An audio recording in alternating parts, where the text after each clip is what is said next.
여러분 안녕하십니까? 레스트 인 빌리프의 21번째 강의입니다. 우리는 지금까지 사마리아 경륜에 속한 초기 교회, 곧 조건부 안의 한계를 깊이 살펴보았습니다. 율법의 그림자가 아직 완전히 거치지 않은 채 은혜의 빛이 이제 막 비추기 시작한 그 과도기 속에서 성도들은 신랑을 맞이할 자격을 오직 조건부로만 인정받는 위태로운 자리에 서 있었습니다. 그런데 이 조건부 안의 운명을 온전히 이해하려면 바울 서신 자체가 어떤 구조로 그 운명을 예고하고 있는지를 먼저 읽어낼 줄 알아야 합니다. 오늘은 그 열쇠, 성경이 왜 굳이 전서, 후서의 짝으로 배열되어 있는지를 알아보겠습니다. 이 구조를 이해해야만 다음 강의에서 우리가 마주할 고린도 교회의 휴거가 왜 그토록 냉정한 사건이었는지를 온전히 이해하실 수 있습니다. 여러분은 성경의 책들이 왜 굳이 전서와 후서, 혹은 상과 하로 짝을 이루고 있는지 깊이 생각해 보신 적이 있습니까? 기성신학은 이를 두 가지로 단순하게 설명합니다. 편지가 발송된 시간적 순서일 뿐이다. 혹은 두루마리 한 장에 다 담기지 않아 물리적으로 분권되었을 뿐이다. 두 설명 모두 왜 하필 이 순서로 짝지어졌는가 라는 질문에는 아무 답도 주지 못합니다. 하나님께서 하시는 일에는 우연이 없습니다. 그래서 이 짝지음에는 반드시 의도가 있습니다.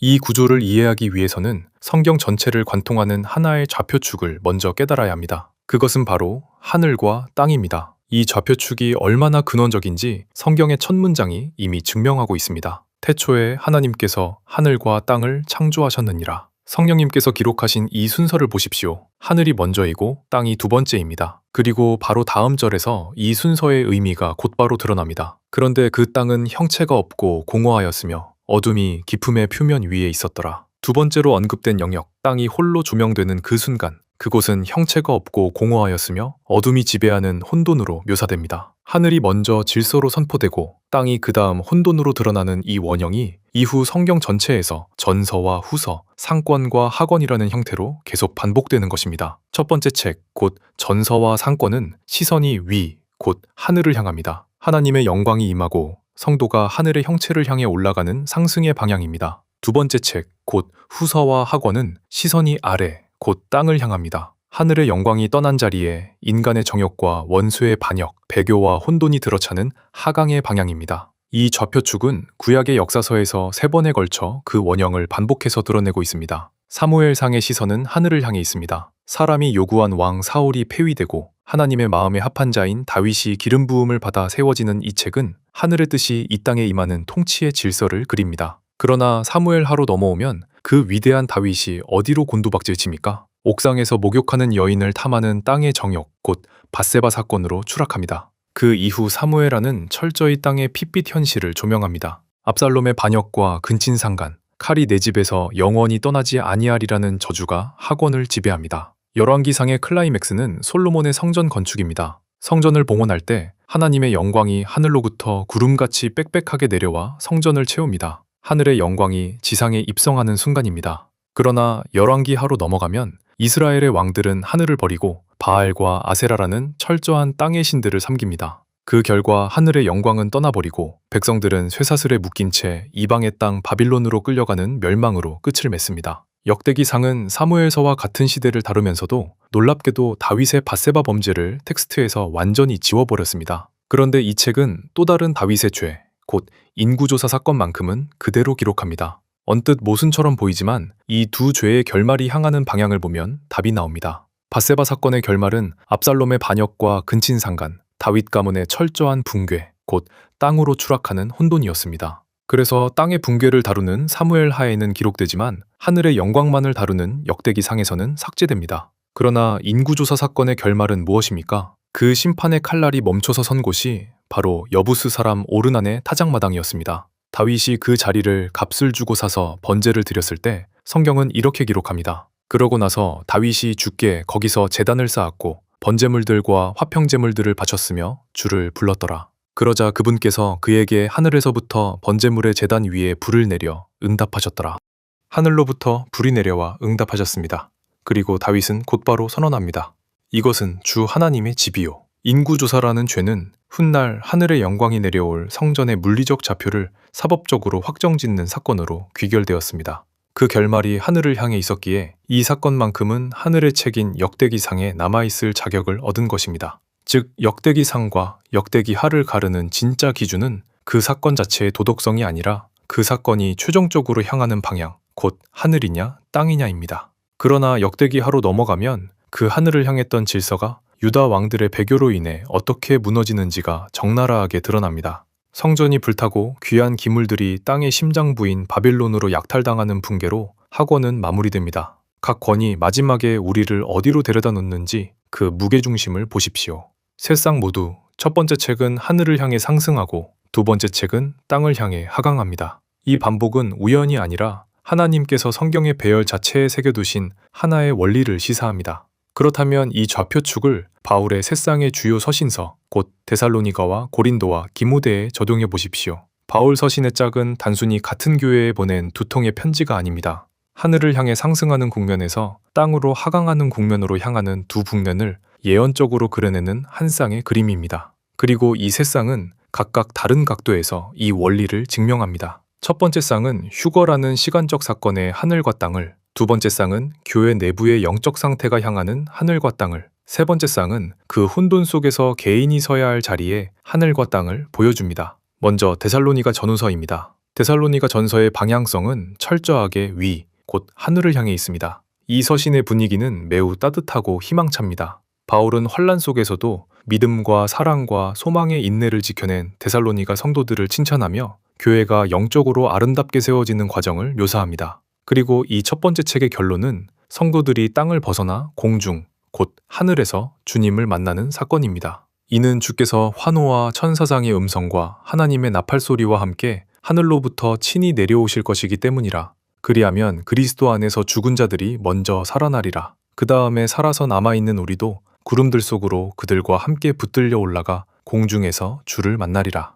진노가 쏟아질 땅으로부터 하늘로 완벽하게 탈출하는 이 사건이 전서의 핵심입니다. 이런 이유로 이 말씀들로 서로 위로하라는 결론이 말해주듯 하늘을 향한 소망과 위로가 전서 전체를 지배합니다. 그러나 데살로니가 후서로 넘어오면 방향이 완전히 뒤집힙니다. 이 책의 시선은 철저하게 아래, 곧 땅을 향합니다. 주님은 맹렬한 불 속에서 땅으로 복수하러 내려오시며 이 장에 등장하는 파멸의 아들은 하늘이 아닌 땅의 성전에 앉아 자신을 하나님이라 부릅니다. 그는 대적하는 자요, 하나님이라고 불리거나 경배를 받는 모든 것 위로 자기 자신을 크게 높이는 자니라. 그렇게 하여 그가 하나님처럼 하나님의 성전 안에 앉아 자신이 하나님이라고 스스로를 내보이느니라.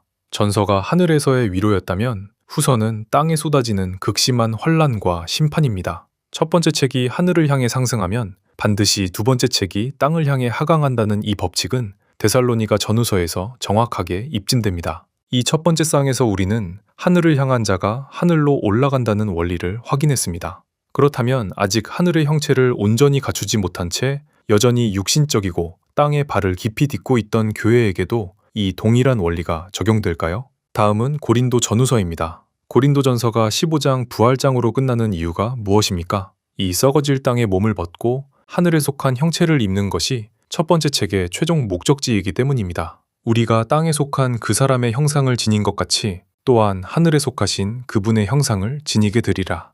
파당과 육신적 문제들로 얼룩진 교회를 향해 바울은 은사조차 품위 있고 질서 있게 사용하라고 못 박으며 이 땅의 교회가 하늘의 질서를 반사하는 진리의 기둥으로 서야 함을 그려냅니다. 그러나 고린도 후서로 넘어가면 이 찬란한 하늘의 형체는 사라지고 철저하게 땅에서 부서지고 깨어지는 현실로 곤두박질칩니다. 이는 만일 땅에 속한 우리의 이 장막집이 분해된다 해도 하늘들에 영존하는 한 집을 갖고 있음을 우리가 알기 때문이라. 전서가 하늘의 거룩한 은사와 하늘의 몸을 선포했다면 후서는 땅의 질그릇으로 살아가며 이 세상의 신에게 눈이 가려진 자들의 처절한 현실을 묘사합니다. 그리고 이 세상의 신은 더 이상 노골적인 죄인의 얼굴로 오지 않습니다. 이는 그러한 자들은 거짓 사도들이요 속임수로 가득한 일꾼들이며 그리스도의 사도들로 스스로를 가장하고 있기 때문이라. 그런즉 놀라워할 일이 아니니 사탄 자신도 빛의 천사로 가장되어 있기 때문이라. 빛의 천사로 위장하여 교회의 강단을 그대로 차지해버리는 이 교묘한 반역이 하늘의 질서가 세워진 자리 바로 뒤에 잇따르는 것입니다. 그런데 여러분,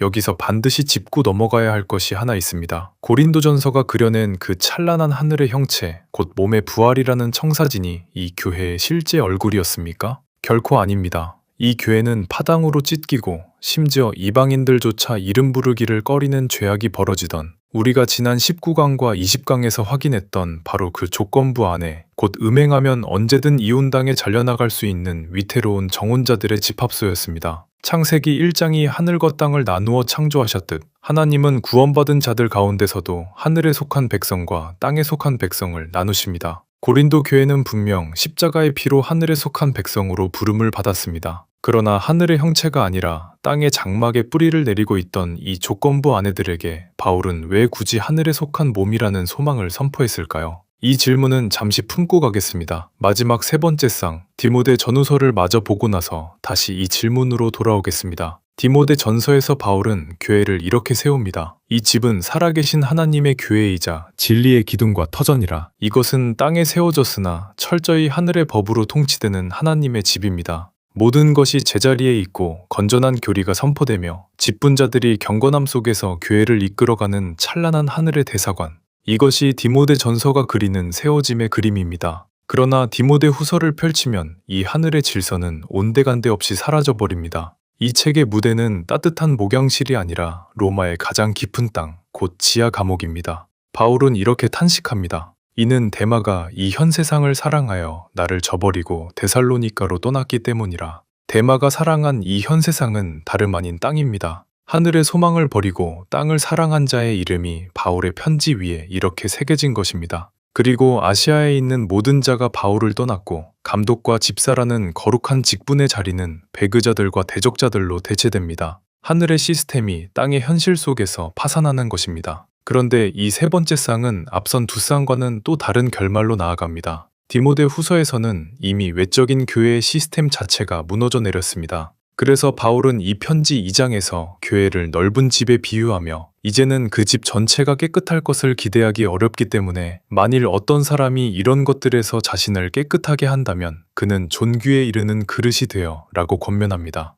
전서가 감독과 집사라는 시스템을 통해 하늘의 법을 지켜내는 법을 말했다면 후서는 그 시스템이 이미 땅으로 무너진 자리에서 개인이 스스로를 깨끗하게 하여 귀히 쓰는 그릇이 되는 법을 말하고 있는 것입니다. 여러분, 이제 세 쌍을 나란히 놓고 보십시오. 구약의 역사서에서 시작된 이 하늘과 땅의 좌표축은 데살로니가에서는 휴거라는 시간의 경첩으로, 고린도에서는 교회 내부 건의의 붕괴로, 디모데에 이르러서는 시스템 자체의 파산과 개인의 사투로 그 무게를 더해가며 반복됩니다. 세 번 반복되며 점점 무거워지는 이 패턴은 하나님께서 우연히 편지를 나누신 것이 아니라 처음부터 하늘을 향한 상승과 땅을 향한 하강이라는 하나의 예언적 좌표축을 성경의 배열 그 자체에 새겨두셨음을 증명합니다. 이제 잠시 품고 왔던 그 질문으로 돌아가겠습니다. 땅의 장막에 뿌리 내렸던 고린도 교회에게 바울은 데살로니가 교회와는 다르게 왜 굳이 하늘에 속한 몸이라는 소망을 선포했을까요? 그리고 그 두 교회에 동시에 울린 나팔 소리가 이 두 교회에게 과연 똑같은 소리로 들렸을까요?